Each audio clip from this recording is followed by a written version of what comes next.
Here is how you solve 3D trigonometry problem. I am Anil Kumar. Welcome to my YouTube channel and the website Global Math Institute. In this video, we will learn skills to sketch a figure when we are solving a 3D application. And then we will understand the strategy to solve with trigonometric functions. The question here is, a surveyor wants to find the height of a cliff on the other side of the river.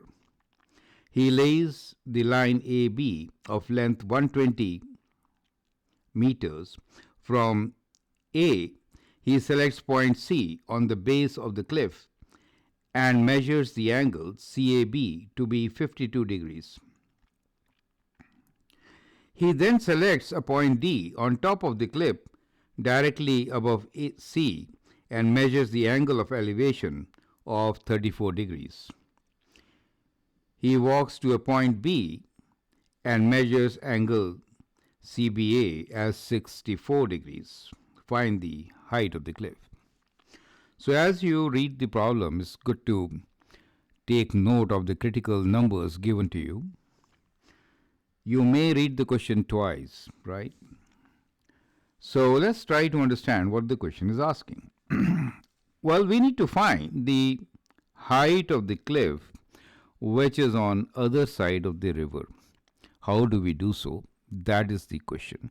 And this is a very standard method of doing so practically. That is how the items which are inaccessible, I should say, their height can be measured. All mountains, for example, have been measured with this particular method. So what we have here is a river, right, in between, right, and the person, the surveyor, is on one side of the river.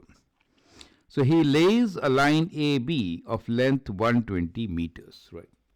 So let's say this is the line 120 meters from A to B. Correct? From A, he selects a point C on the base of the cliff. So the cliff, let's say this is the cliff, right, on the other side. Doesn't really look like, right? So let's say this is the top surface of the cliff, right? So let's say that the point he selects is somewhere here. So this is the point C which he selects.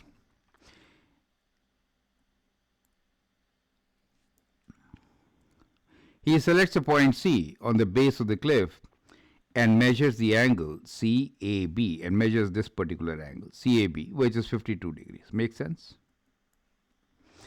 He then selects a point D on top of the cliff. So let's say top of the cliff. Let's say this is the cliff. Let me extend the cliff. Okay. So he selects a point D on the top of the cliff, directly above C. That means this is 90 degrees, correct? And measures angle of elevation of 34 degrees. Okay, let's measure. Connect these 2 points. And this angle of elevation is 34 degrees. Correct? He walks to a point B and measures angle CBA. He walks to a point B and measures the angle CBA. So from CBA, this angle, which is 64 degrees. Perfect. So we have our diagram here and we need to find the height of the cliff, which is basically CD is what we need to find, right? So that is the height of the cliff. Make sense? So now I think you are in a good position to figure out. Since we are given a triangle which is on the horizontal ground ABC, and in this triangle you see we are given two sides and included angle. So we can use sine law to find one of the missing dimensions, which is critical for our work, right? Which is from A to C, we can find this length, right? So our strategy is to use the sine law. So use sine law to solve the triangle ABC. Make sense? And once you do so, then you have to find height over the adjacent side, and then you'll use SOHCAHTOA, tan of the angle 34, right, to find the height with A to C. Make sense? So in 2 steps, we will be able to solve this question, right? Critical part, as you can very clearly see, is how do we sketch the diagram. Perfect. Now AB is line anywhere, and C also, you see, randomly picked, but D was directly above, right, making an angle of 90 degrees. So that is the right angle triangle which we have. The other one is not a right angle triangle, so we should use the sine law, correct? So let's find AC using sine law now. So AC over the angle B, which is sine of B is 64 degrees given to us, right, is equal to, we know the third angle. Since 180 is the sum, so we know the third angle. Let's figure this out.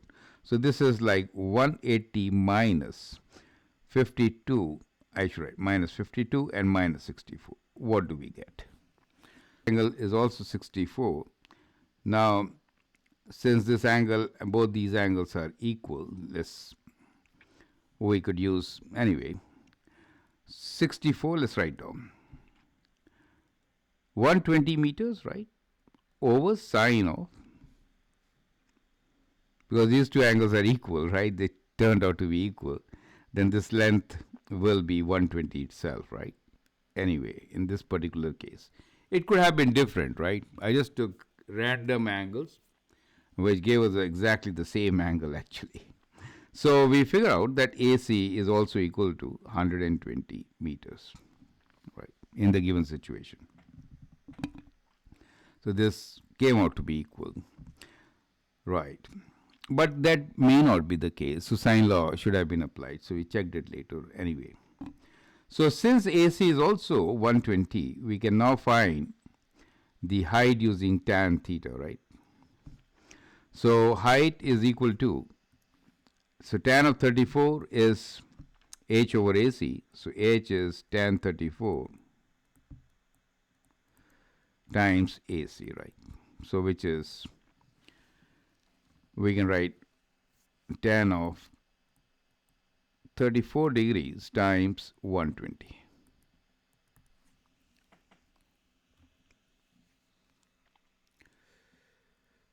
So we should do 120 times tan 34 degrees. 80.9. So let me approximate this to 81 meters. Make sense? So that becomes the height of this particular cliff in this given situation. Perfect.